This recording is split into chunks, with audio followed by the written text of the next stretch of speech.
حضرت اسامہ بن شریک رضی اللہ تعالی عنہ کہتے ہیں کہ میں نبی اکرم صلی اللہ علیہ وآلہ وسلم کے پاس آیا۔ آپ کے اصحاب اس طرح بیٹھے تھے گویا ان کے سروں پر پرندے بیٹھے ہیں، تو میں نے سلام کیا، پھر میں بیٹھ گیا۔ اتنے میں ادھر ادھر سے کچھ دیہاتی آئے اور انہوں نے عرض کیا، اللہ کے رسول، کیا ہم دعا کریں؟ آپ صلی اللہ علیہ وآلہ وسلم نے فرمایا، دعا کرو، اس لیے کہ اللہ نے کوئی بیماری ایسی نہیں پیدا کی جس کی دوا نہ پیدا کی ہو سوائے ایک بیماری کے، اور وہ بڑھاپا ہے۔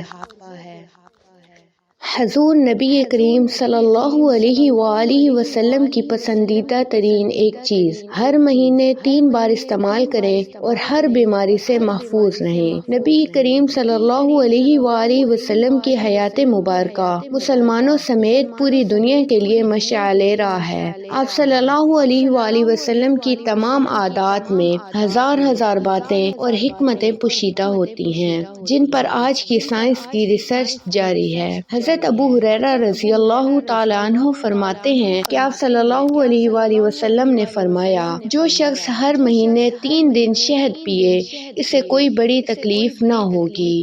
جدید تحقیق کے مطابق یہ بات تسلیم کی گئی ہے کہ شہد بہت سی بیماریوں کی کامیاب دوا ہے، مثلاً جسم اور خاص طور پر پھیپھڑوں کے لیے قوت بخش ہے، دل کے لیے فرحت بخش ہے، کھانسی، دمہ، فالج، لکوہ اور سردی سے لاحق ہونے والے امراض میں مفید ہونے کے علاوہ خون صاف کرنے میں بہت اہمیت رکھتی ہے۔ رسول اللہ صلی اللہ علیہ وآلہ وسلم نے فرمایا، اے وہ لوگوں جو ایمان لائے ہو اور حال یہ ہے کہ ایمان اس کے دل میں داخل نہیں ہوا، مسلمانوں کی غیبت نہ کرو اور ان کے عیوب کے پیچھے نہ پڑو، اس لیے کہ جو ان کے عیوب کے پیچھے پڑے گا اللہ اس کے عیب کے پیچھے پڑے گا، اور اللہ جس کے عیب کے پیچھے پڑے گا اسے اسی کے گھر میں ذلیل و رسوا کر دے گا۔